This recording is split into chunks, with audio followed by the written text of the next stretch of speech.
The Kanes are moving their larger family into a smaller house to save money. Now, they want to see their debt go down. Ellie Kay wrote the book on saving money every day. She's been helping the family plan ahead. Now she wants to tackle their credit cards. What kind of things have you done to pay down that debt?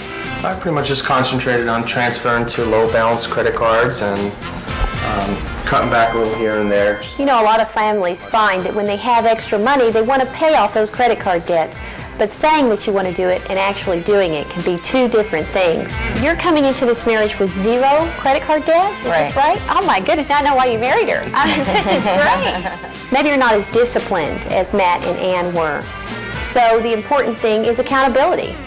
You and your spouse, your family, should all sit down together and decide that you will take that extra money and you will apply it towards credit card debt. So, Matt, you said that one of the ways that you've been able to pay down your debt is to shop around for the best APR. Correct. Right? Mm-hmm. Now, you have a couple of cards right now that are zero APR. Yes. The main thing that they had to watch for was the transfer fees and the fine print, basically. The limitation on the credit cards, how long the zero APR, the 1.9 APR lasted, and the fact that they could not be late on a payment or certainly couldn't miss a payment if they wanted to retain that good deal.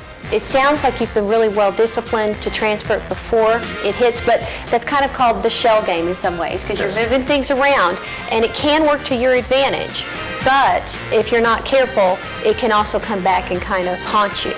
I encouraged him to go ahead and cut up those cards, but to go one step further, and that is to actually cancel the charge account when it's at the end of its special rate. Now that we've read the fine print, it's important to take inventory of what the baby needs, so we'll be ready for the all-important baby showers. Ann has said that she expects to have 2 baby showers. Any good hostess will ask the expectant mother, what do you need? Because people really do want to give you what you need for your baby.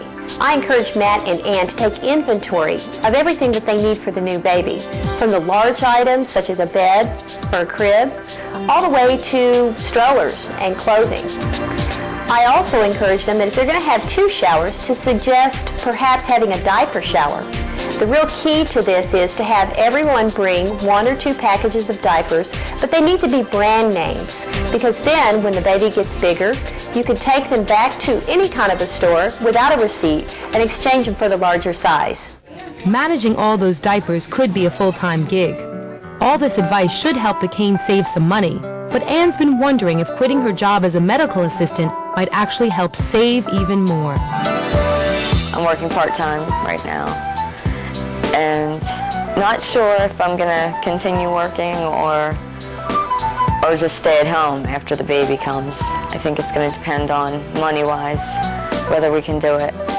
Ellie Kay's book has just the tool for calculating the cost of going to work.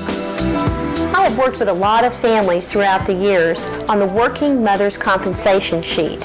And that sheet shows what moms really get compensated for. We need to calculate how many hours Ann is working, what she's getting paid per hour, and all these other type of hidden expenses. In Ann's case, she is traveling 40 miles round trip to work. And we looked at the number of times she's doing that based on about 35 cents a mile, and that kind of covers everything, not only your gas, but your automobile expenses. We actually crunched those numbers to find out that Ann was working 23 hours away from home for about $14.91 a week. What would you like to do?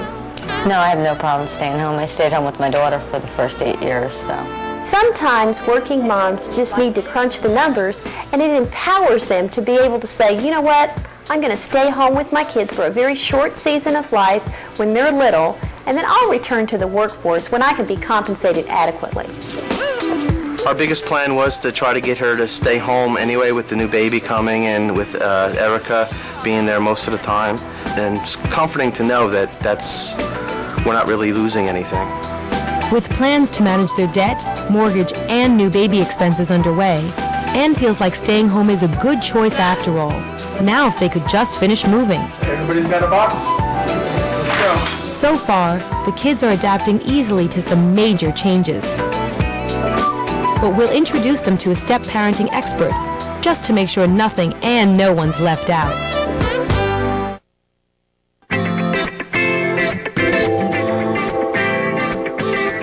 According to Ellie Kay, one of the best places to economize is at the grocery store. With Ellie's help, you can save money while feeding your family. Get cash from the ATM machine before you shop. Customers spend 20% more when using credit cards than they do if they must hand over cold, hard cash. Highlight the expiration dates on your coupons with a marker. It makes them easier to read when you're rushing through the store. Always use a list. People who buy only what's on their list save 35% more than those who shop without one.